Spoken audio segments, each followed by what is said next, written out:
Welcome back to another episode of the Creative Gap Podcast. Today we have another special guest, The special guest. the special guest, my wife, Angelica.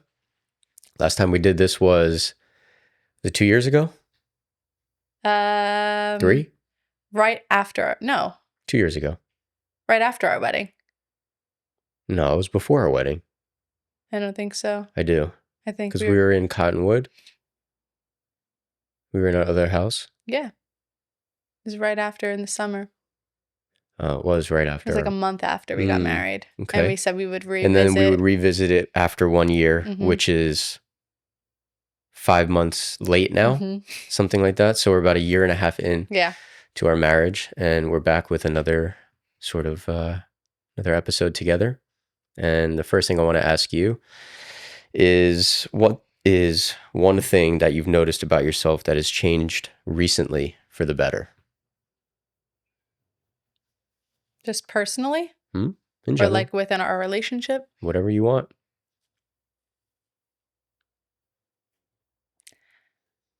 I feel like at least this year, one thing that has stuck out to me with the help of you is realizing my potential in what I do.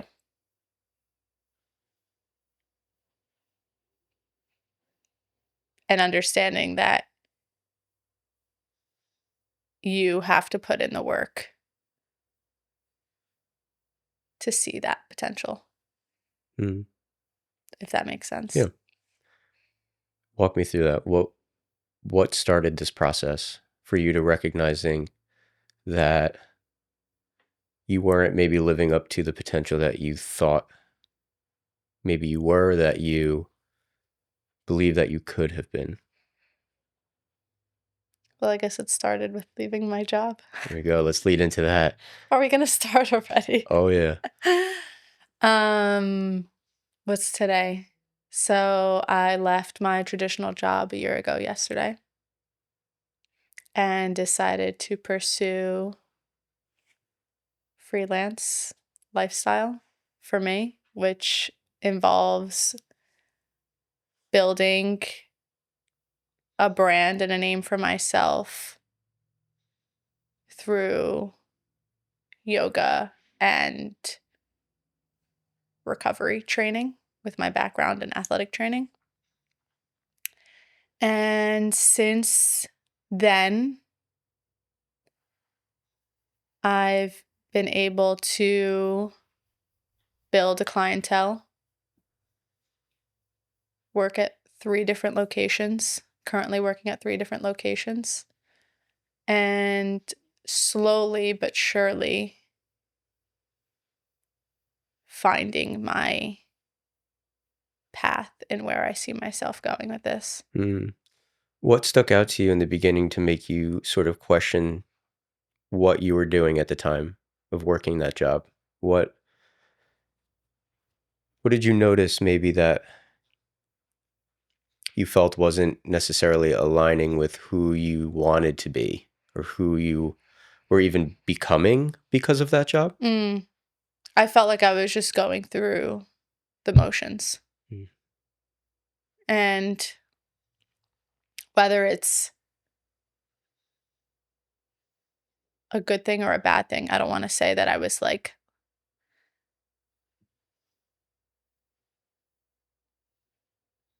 I guess I had your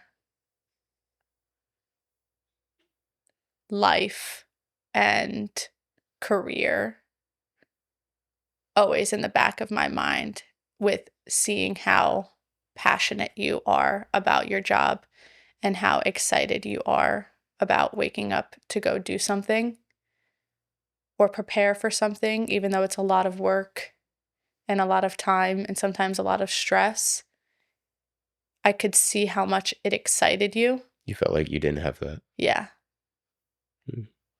But then part of me was going through this idea in my head that like maybe I'm the one in the relationship that just needs that like steady, Stability. stable path. But as I continued, I just felt like my mental state was declining because feeling that sense of, or being that sense of stability in a relationship can only sustain you for so long if you're not happy. Mm. And I was not happy. I also felt like I didn't know how to leave or like what that would mean. Like, we just bought a house. Okay, let's buy a house and quit my job. Did you also feel in the back of your head that you were almost losing a part of you that dedicated so much time in school and Yeah, getting a 100%. degree and all of that, if you decided that if I leave this career where my title, my job position is that thing that I graduated with, Hmm. what I move on to next, it's almost like that part of my life going into school and getting that degree almost meant nothing. Yeah, it was also like I felt like an identity shift. Like I was losing a part or a version of myself that I once knew, Mhm. and then trying to find something new from that. But I think as I've been able to develop and work and figure out what I really enjoy doing, which I truly enjoy doing yoga, but I also feel this sense of joy in helping people, which is why I went into athletic training in the first place. So being able to kind of bridge that gap between including recovery, mobility, stability training, injury prevention, all of that stuff that I loved with yoga, it was like the just waiting for my two worlds to collide. Mm. And what was that process of for you to sort of develop a path for you to start figuring out this new version of you or this new freelance life from the moment that you decided to leave to sitting down and be like, okay, this is real. This happened. I need to now figure out what's next for me. Hmm. What was that process like? A lot of ups and downs mentally. Yeah. Days where I felt like it would just be easier to have a 9 to 5, and then also seeing the other side of things where I was having like able to have the freedom to make my own schedule, make my own hours, travel when we want to. I think I'm still going. I don't think I have the answer for that because I think I'm still going up and down Hmm. with the emotional and physical and mental aspects of it. Hmm. Some days I feel like I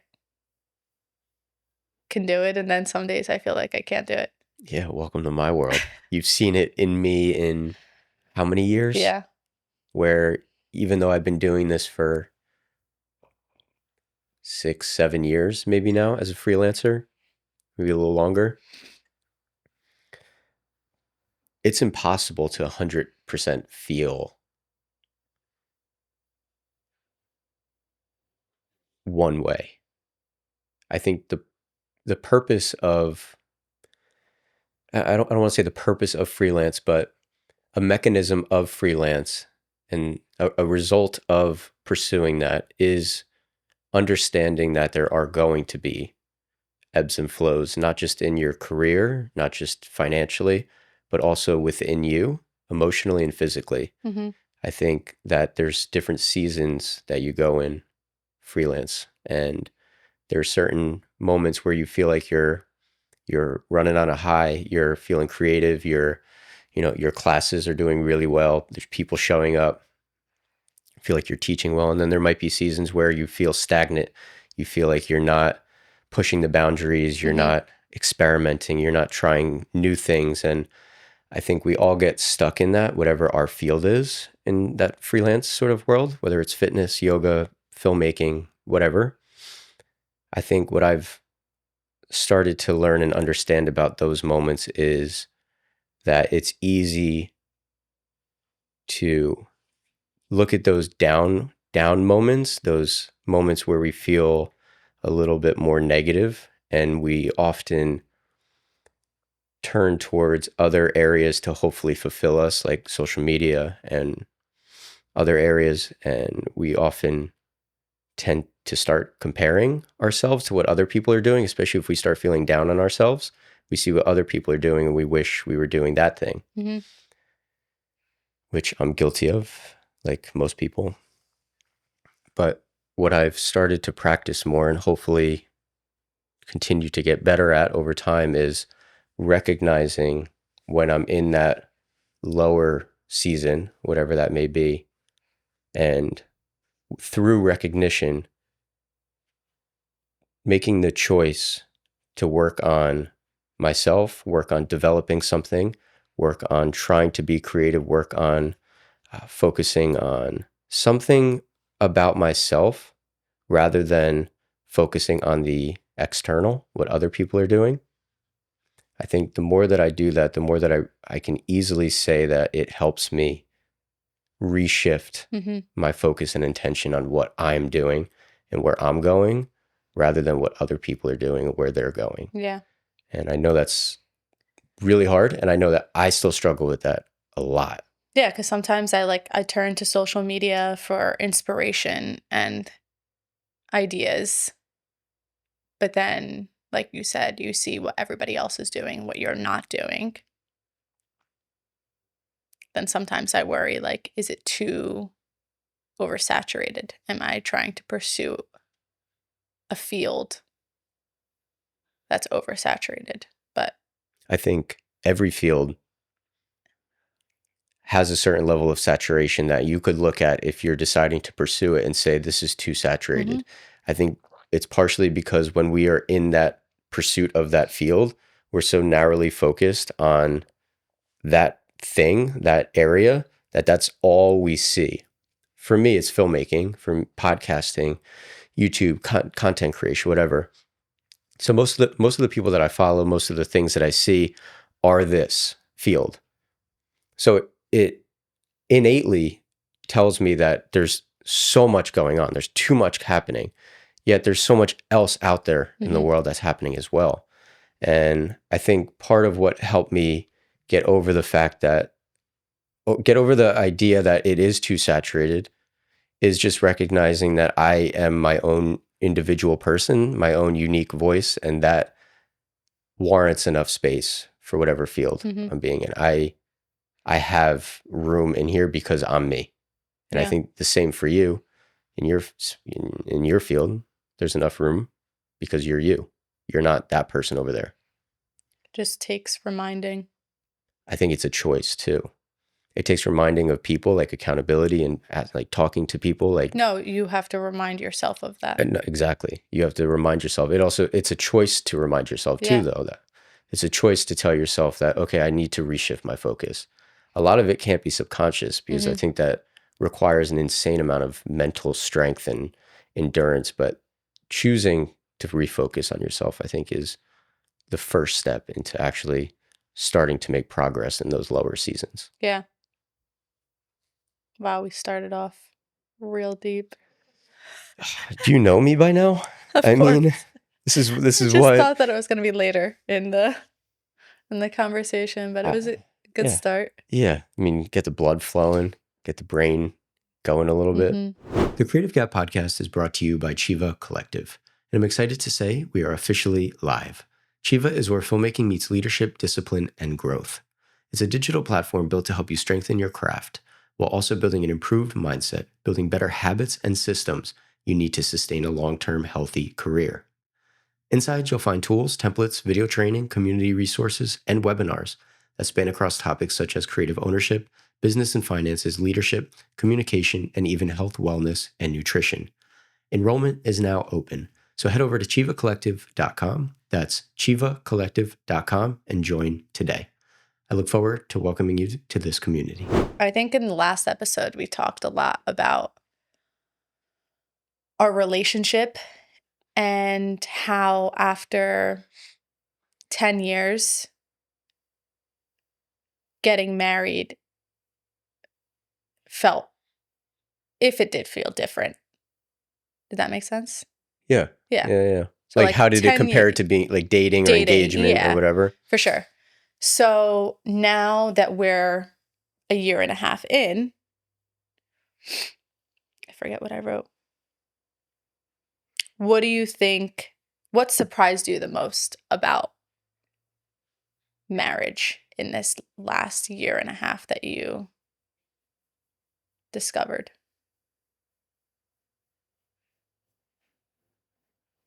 I don't know if it necessarily surprised me, but I think it just reinforced it more. This idea of compromise, but also togetherness, Mm-hmm.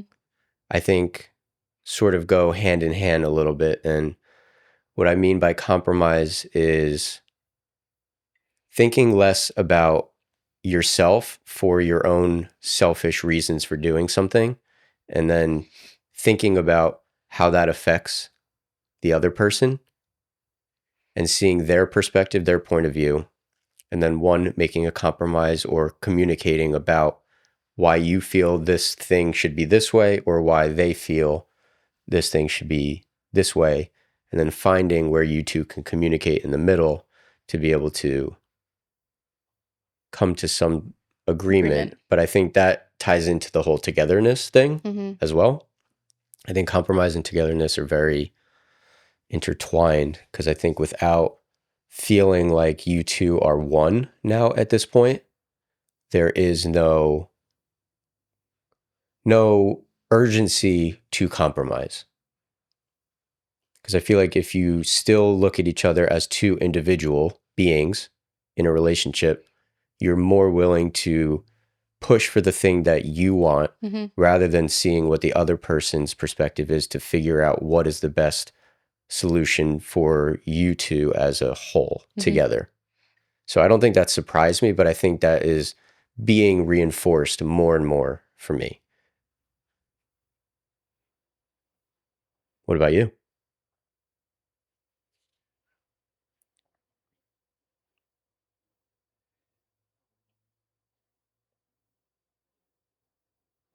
I think more so this past year than ever in the last 10 years, but really in the last 3 years of living together, sharing a space with one another, that there truly is no 50-50 in a relationship. And I think in the moments of this past year that I had those highs and lows, and seeing how much you have stepped up in certain aspects around the house, with Buko, just daily things, really made me appreciate and value the relationship that we share and the relationship that we continue to build with one another. And I think vice versa too. Like, I'm not here to expose you, Oh boy. but like, even when you have your low moments Yeah. where you're in your office all day long and I literally serve you meals at your desk because you don't get up at all. It just is the balance that we found as we navigate life together and our fields and our careers to really pick up when the other person can't, Mm. you know? Where do you think there's something that we can improve on in our relationship together.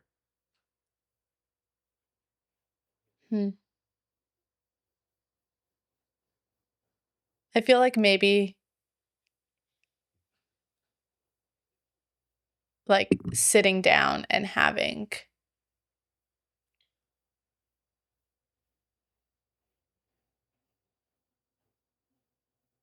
I don't want to say real discussions because we do have real discussions. No, I think I understand where you're getting at, because I think I feel similarly, But actually. like I feel like it's been a while since we've like sat down and had dinner. Mm. Maybe that's because we're binging our show right now. And every time we eat dinner, we eat by the couch and just watch our show. But like, I think it's more about sitting at the table with the intention of just throwing everything out there and talking about what we're feeling. yeah, how was your day? How was Yeah. your week? What do you like? I could tell that you were anxious today. What was on your mind? Do you want to talk about it? Things like that. I think we do that, but it's almost like in passing. Yeah. It's almost like we just do it. We say something, we move on. Mm-hmm. But I don't think there's really a lot of moments right now where we get into it at depth Mm-hmm. to actually dig into things a little bit more. And I don't know if that's because of the holidays and just the craziness of life in Yeah, but I don't know if general. that's like necessarily a valid excuse, No, because no, we have time to do not it. All an it takes excuse is at all. 20 minutes to Yeah. do. So I agree. I think that's something that we could work on, because I do think it is important. We've done that. In the past, Yeah. yeah. And I think that's really important, actually, because I think communication is a strong suit of ours. Mm-hmm. But I feel sometimes we often let the busyness of our lives dictate how often we actually take the time to improve sort of the inner workings of our relationship. Mm-hmm. Because I think that's always like a constant improvement and constant thing that you have to work on. So I agree. I think that's something that we should start to prioritize a little bit more. Set aside more time to do. Mm-hmm. Mm-hmm. So I guess my next question for you is, in our last episode, you talked about what our relationship dynamic was with being with somebody who is a filmmaker, freelancer.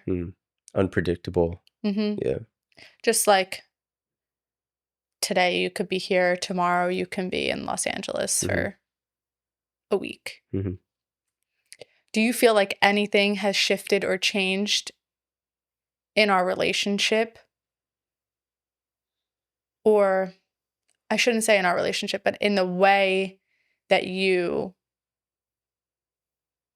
either consider jobs or plan about things for Yeah. your field within our relationship or our marriage now?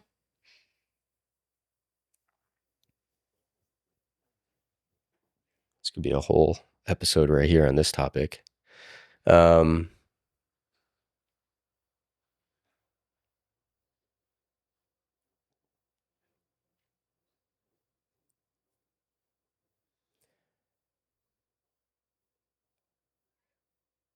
Truthfully, I think I have slightly increased the level of awareness in discussing my jobs Mm-hmm. with you before I decide if I do it. With that being said, though, I still think that more times than not, it is almost it's almost, what's the word I'm looking for?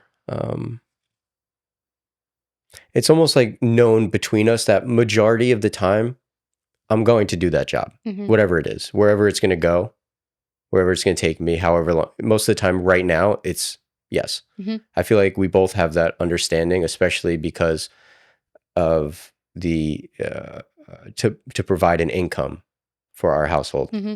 I think I've also known that I need to say yes to most of the jobs and that I get. But I think that that might change more with the hopeful future of a kid one day. I think that's really where it changes a little bit. Mm-hmm. Again, I don't know if that's true. I'm just hypothesizing, I guess. But I think what has changed a little bit is my look into the future of creating a bit more stability and sustainability within a career that is naturally unstable, unstable, Mm-hmm. instable, Instability, but instability, unstable. unstable. That's so weird. Which is part of the reason why I don't always just rely on my freelance cinematography work. Mm-hmm. I have been trying to build this podcast, been trying to build my YouTube, trying to build this new business, Chiva, in hopes that I'm able to create this sort of like almost like holistic umbrella of things that I am that I can share to the world and hopefully in return help me feel a little bit more stable to then be able to be home more and not necessarily worry as much about when that next job is coming. Mm-hmm. Because I think my natural instinct is to lean towards stability a little bit. And I know that's so counter to who I am outwardly. Mm-hmm. You know, having a couple of these different businesses and freelance, it might seem that I thrive in that sort of unpredictable chaos type of world, but I actually feel like I thrive within structure. 100%. I can't do without structure. You are the most routine person that I know. But that's part of why I think I can sort of thrive within the Chaos. unpredictability. Oh man, I think I could thrive within whatever that is because I've learned to create routine for myself. Yeah. So to kind of answer your question, what's changed is me trying to build things around my main DP career that help supplement, help create additional revenue or create Mm-hmm. additional opportunity that could help create sustainability for our family more, for our future family more.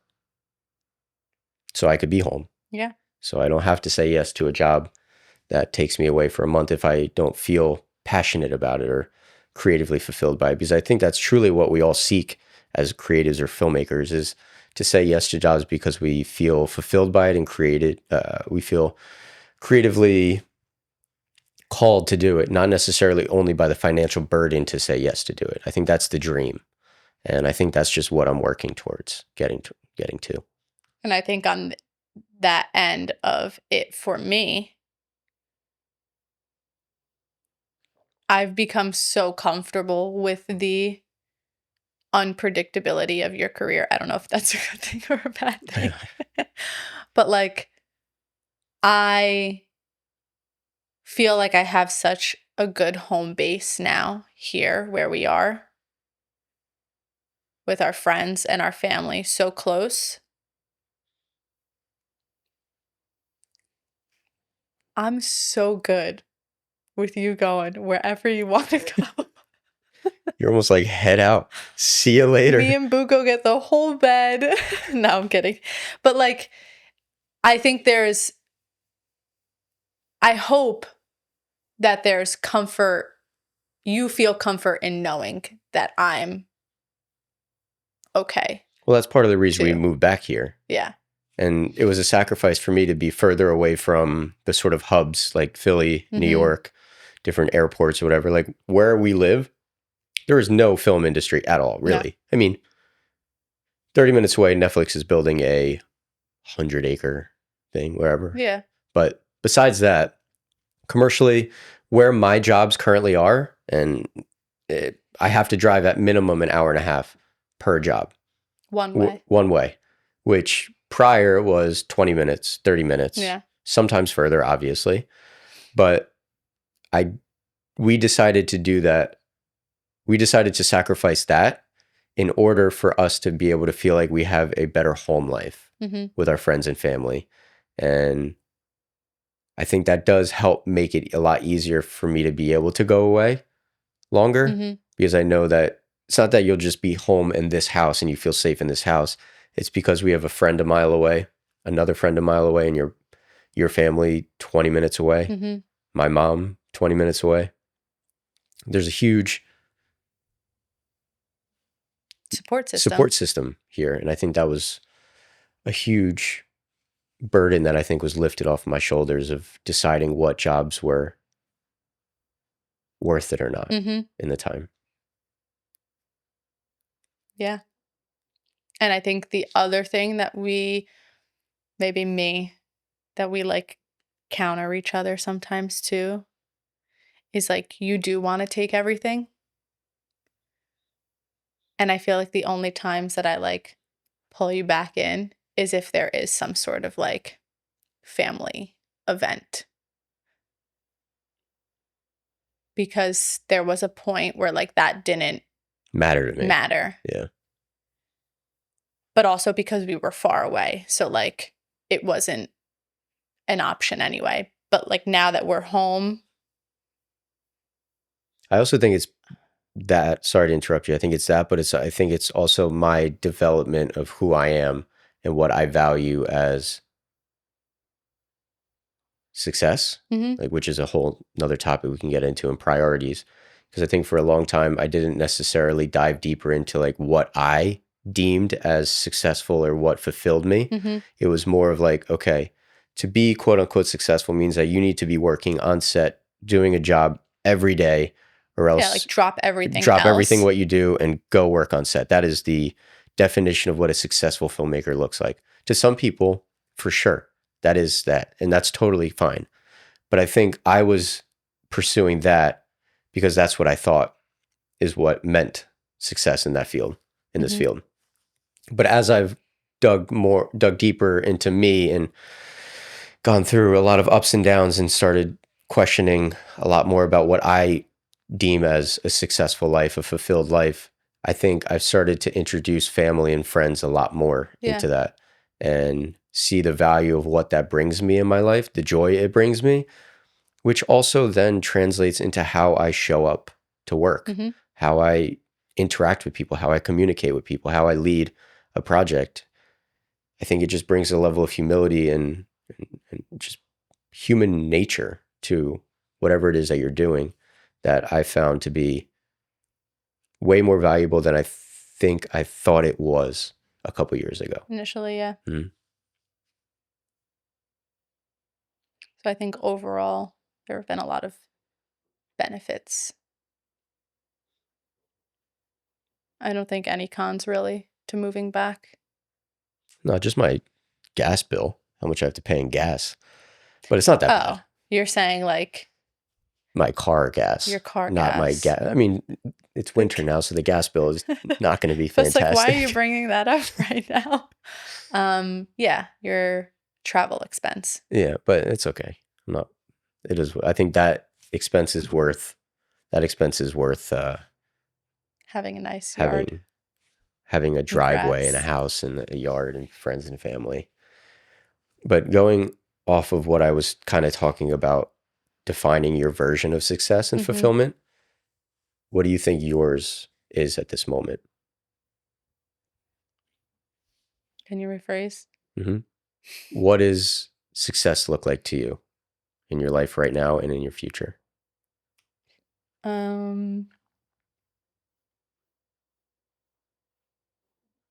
I think being able to find that sustainability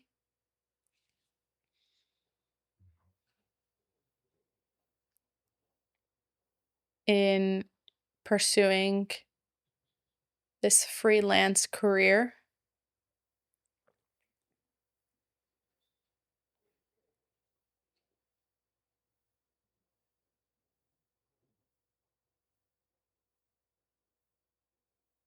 that provides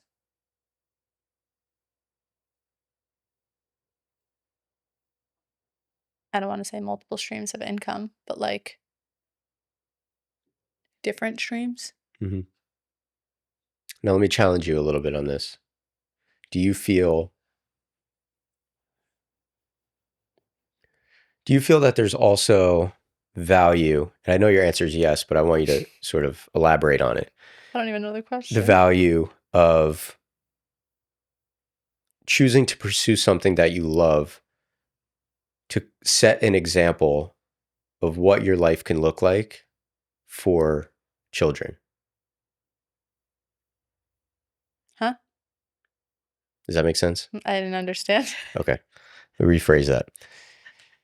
One day, we Uh-huh. obviously want to have kids. Instead of thinking so much on success as being monetary, Mm-hmm. for example, do you think that a version of success could also be the fact that you decided to pursue something and continue to pursue something that brings you joy and fulfillment, which then sets a good example for your kids of what they could look up to in Yeah. parents, is what I was trying to Yeah. say.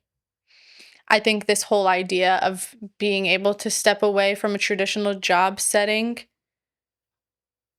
was to give myself the time to build something so that by the time we do have kids, one, I can be home with them. And two, to be able to set that example of creating a life that you want to live. And this whole idea of, I always get it mixed up, but like, Work to live, live to yeah, work. yeah, Yeah. It's or like the like American versus European. European way of Yeah. living. And just like even with the costs of everything increasing right now and just how expensive life is in general, people having to work 2 or 3 jobs just to get by, where I feel like there is so much opportunity with social media at our fingertips and being able to build something that you love, that you enjoy doing, which I'm not saying is easy. It's hard. It's probably the one thing that you've taught me. You said when you leave your job, you will be working 10 times harder and more than when you were at that job, which is 100% true. But it doesn't feel as hard to do. Yeah, because I enjoy doing it. So I'm willing to put the time in or the overtime in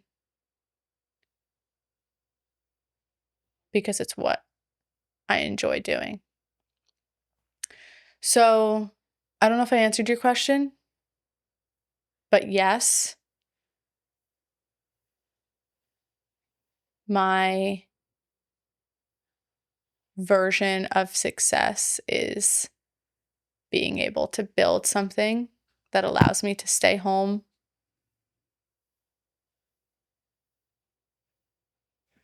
but also set a good example of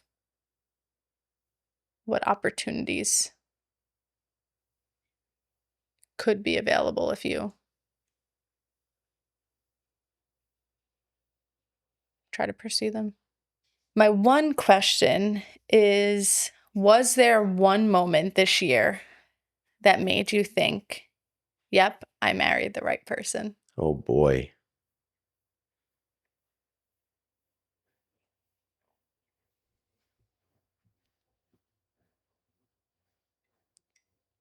I'll let you ponder.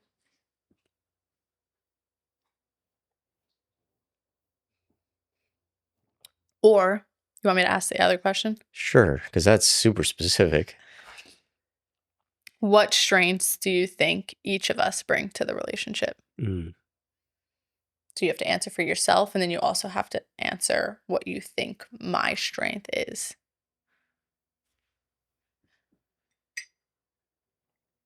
that I bring to this incredible, loving relationship? Yeah. I think what I bring, start there. Yeah, go ahead. I think what I bring is ambition.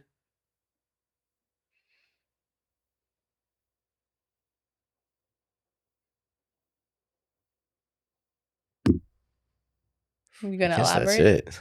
it.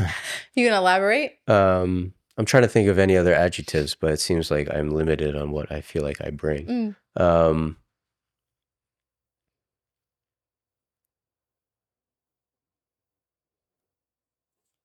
I feel like I bring ambition, but also a level of guidance, Mm-hmm. especially as you started to pursue this new career. I think that my ambition is driven to find continual growth and sustainability and Mm-hmm. stuff for our family to be able to feel safe and live a prosperous, healthy life in a way that I feel happy to do. And like I find joy in what I do. And Mm-hmm. to be able to create that, I think is part of why I'm so ambitious and always trying to create something. I think the other one, what was the other one I said? Guidance. I Mm-hmm. think guidance, I feel like, is something that I have innately in me, not necessarily only with you, but I just think in my personality, especially with what I do on the podcast and YouTube and even Chivo, this new thing is just trying to help people and use what I've learned and what I continue to learn to hopefully give you a bit of an easier roadmap, not necessarily to find success, but to clear a path for you to take one next step in whatever it is that you're trying to do. And I think that I hopefully continually do that for you and Mm-hmm. hopefully provide an atmosphere and a space for you to feel like you can do that. Yeah, I don't think I would have been able to do this if it weren't for you. Well, thanks. I think, Mainly because everybody else in our life was like, don't quit your job. yeah, of course. Are you sure? I know it's not easy. It's, But you were definitely the one telling me to leave. I just have this weird theory. And I remember I told somebody about this.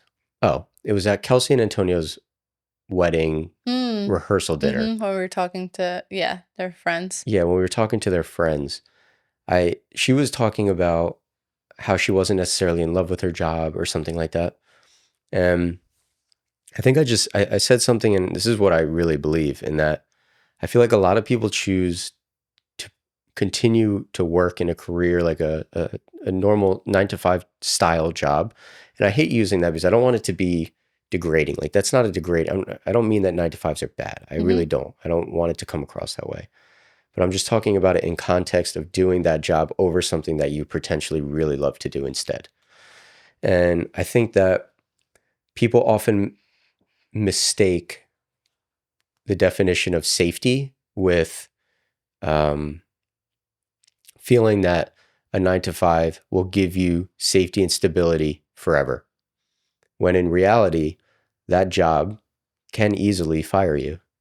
You don't necessarily always have a job in that space. Whereas some people look at self employment or running a business or content as risky because there's no weekly paycheck, there's Mm-hmm. no bi weekly paycheck, there's no benefits, there's no matching your retirement account. But I look at it as I feel the safety net is pursuing something that you love because without it, you run the risk of losing who you are as a person by doing something and pursuing something that you don't love and that you're not passionate about. And you do it only to find that quote unquote safety. Mm-hmm.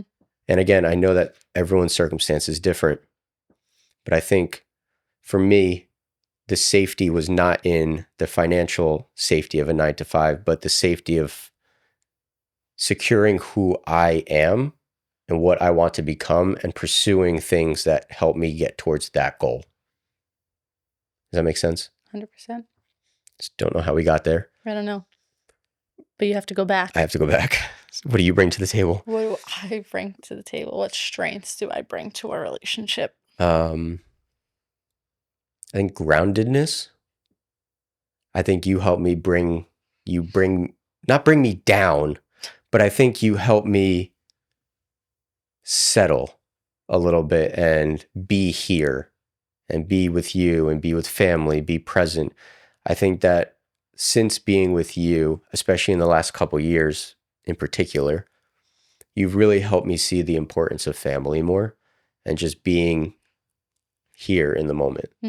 Um, I think that you bring this motherly instinct to our relationship that I need.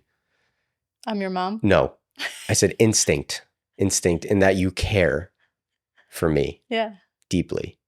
And obviously there's an obligation because we're married, but without it, I think your natural instinct is to truly just care about people and take care of people and see the good in people and help people out of whatever it is that they are feeling. And more often than not, I'm always dealing with something, whether that's good or bad. I'm being pushed and pulled in many different directions daily. And I think you help me recognize those things and ask me about them. And I think to me, that just shows that you really care about how I'm feeling and trying to make me not feel better, but just feel like someone is there listening to me. Mm-hmm. So I think those are two off the top of my head that I think are really valuable to me about you. Thanks. I guess it's my turn. Oh, yeah. So I agree with what you said about me.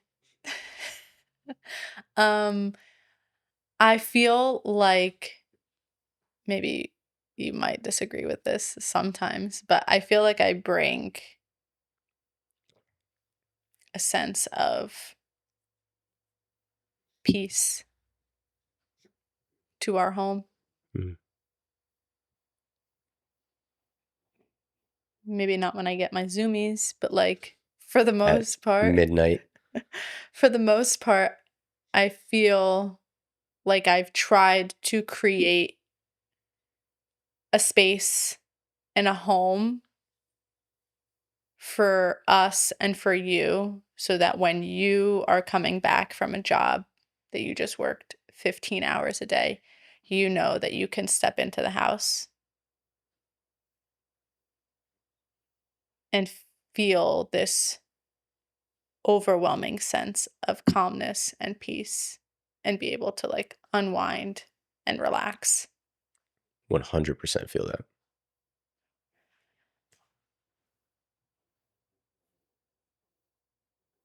Which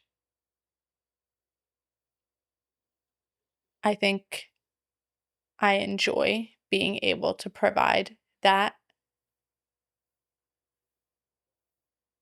'Cause sometimes I feel like I don't provide enough. But I think that's where your strengths come in of wanting to protect and provide for our family and seeing how much you are willing to sacrifice and work in all the different avenues and paths that you're pursuing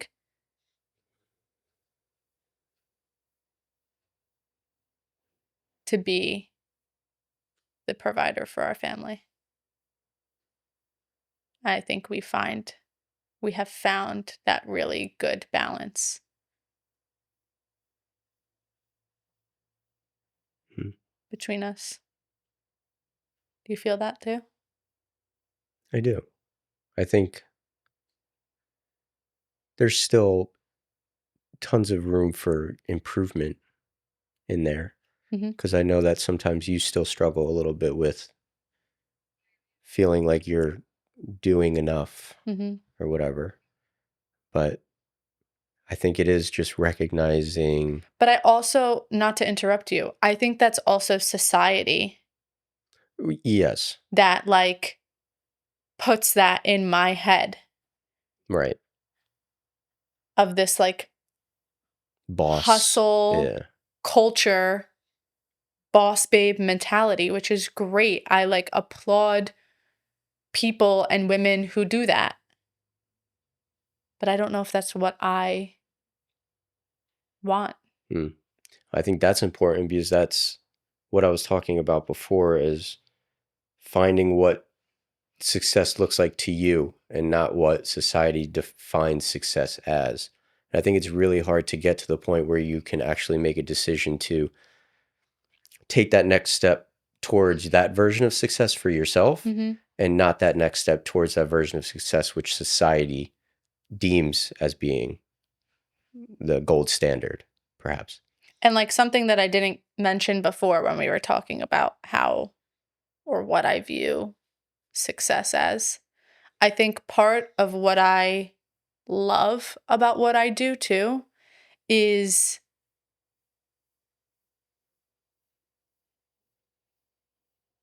yes, in knowing that I can help other people,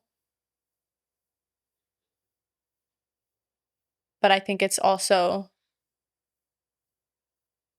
hearing feedback. And I don't know if that's like just validation, but like in knowing that I've made changes or improvements in people's lives to like live a better quality of life. Like I feel like when I hear that or when people tell me that,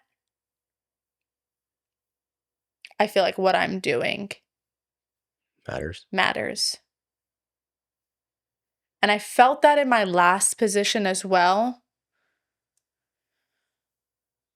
but it was very far and few in between. Hmm.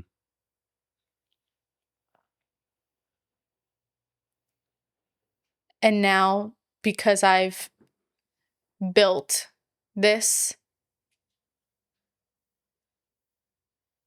and put in all the time and effort that I can, seeing the results that come out of it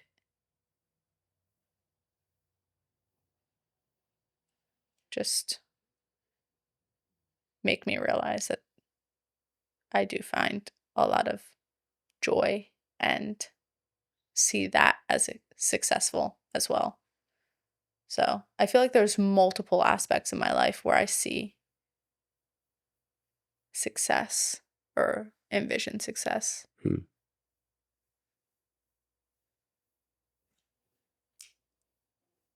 Last question Mm-hmm. is, what do you think what is one thing that you think you want to improve on in this upcoming year? Putting myself out there more. Hmm. I'm nervous, but I think it's more of just fear of what people say, what people think. Um, It goes away. I just gotta let it go.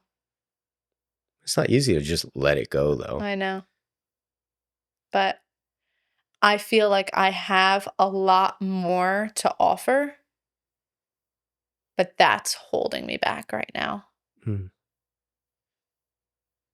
I don't feel like I've reached that Next step yet. next step. Hmm. Okay. So something you want to improve on is building up the confidence to start opening up more about yourself Mhm. publicly, Mhm. and sharing more about what you want to talk about, and hopefully invite people to see more of the things that you value. Yeah. I also think the hardest part about pursuing all of this is the idea of like documenting everything almost, you know? Like you wake up, There's the day in my lives, the get ready with me. So whatever that social media does, content creators do,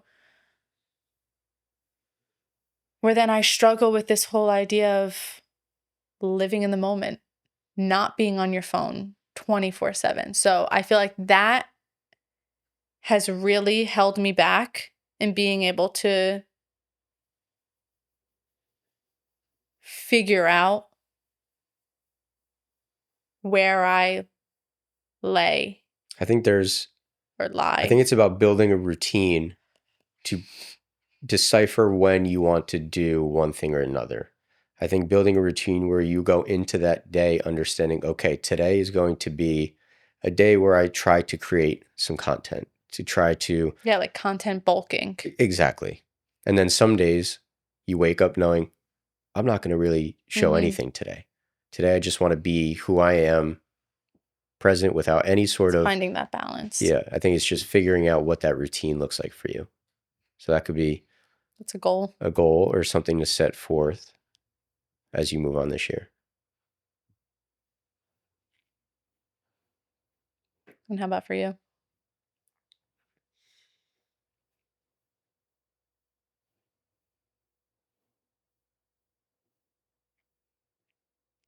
I think I just need to get, yeah, what? No, tell me. Tell me. I don't know if we're running out of time. A little, what time do you have class? It's 12:15. I have like 5 more minutes. Okay. I just wanted to ask you where you see this next year going in regards to your physical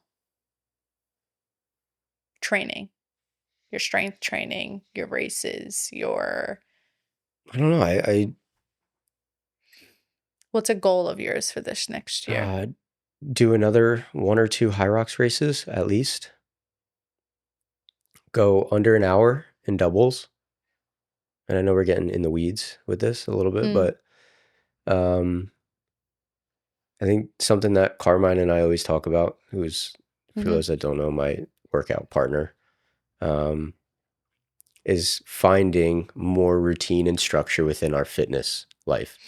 Because we work out 6 days a week together, and 5 out of the 6 days, we don't necessarily know what we're doing until we ask ourselves, so what do we want to do today? mm-hmm, And I think that is limiting our potential in what we could actually become in this fitness world because we're not structured and building based on science or based on a regimented plan, but we're going more based on feeling. And a lot of the times when you go based on feeling, what you do in that workout is strongly dictated by how you feel. And if you don't feel well, that workout will most likely not be as good. You probably won't go as hard. You probably won't do things that you would normally try to do. But if there's a regimented schedule, you take feelings out of it and you start to build a structure that is built on goals and growth, not just based on how you feel that mm-hmm. day. So I think a goal for us, and we continue to talk about it, him and I, is just trying to figure out how we can build that routine and structure, whether that's coaching or figuring out a plan ourselves or making one ourselves. Your wife and her best friend I know you guys can do it for us, I guess. could do that for you. Yeah. So that's a goal. But other than that, Okay. the one thing is just giving myself a little more grace. I think I'm really hard on myself all the time. I often think that I'm not doing a lot, I'm not doing enough. I think the normal thing, but I think if I sit back and look at what I'm building, what I'm creating, what I have done, I should be proud of And I don't the want to path that I've created already so far. tie this in there, but it's a um practice in yoga that I talk about often. It is called santosha, which is the idea of contentment. Mm. And I talk about it often in my class because I feel like we do live in a society and a culture that is always reaching and striving and wants the next thing and needs the best this or whatever it is. But this idea of contentment allows us to find peace and gratitude for the things that we've done already, the things that we do have in our life, our health, our home, the food that we could put on our table, the things that you've built already, the community that you have. So I think everybody needs to practice santosha a little more. The idea of contentment doesn't mean you're not working towards something, doesn't mean that you're giving up. It just reflects on where you are in your life, where you have gotten to at that point already. Well, we're going to end on santosha, Santosha gratitude. and contentment. Beautiful. Good job. Yeah, nice job. This was fun. We're going to do this again? Yeah, I'll see you in a year and a half. No, we should do it more Just often. coming and passing. Yeah, I feel like this is our, like, having that conversation that we said that we need to have more. Okay. Maybe we don't need to set up the lights and the I don't mind mics doing and this, though. Gives me and another everything. podcast to put out. But it was good, so thanks. Thank you. Thanks for having me on. Yeah, you're welcome. Where can people find you? On oh my God, do you ask people that? Of course. Oh, now I'm Because most nervous. people have things that they want to share. They have projects. I'd love to continue to share if you're looking for recovery or mobility training or just yoga stretches. You can find me on Chiva Collective. But also my Instagram is Angelica, Gelicca. 3 C's. 3 C's. All right. Thanks. Well, hopefully you enjoyed today's episode, everyone. See you next time. Peace out.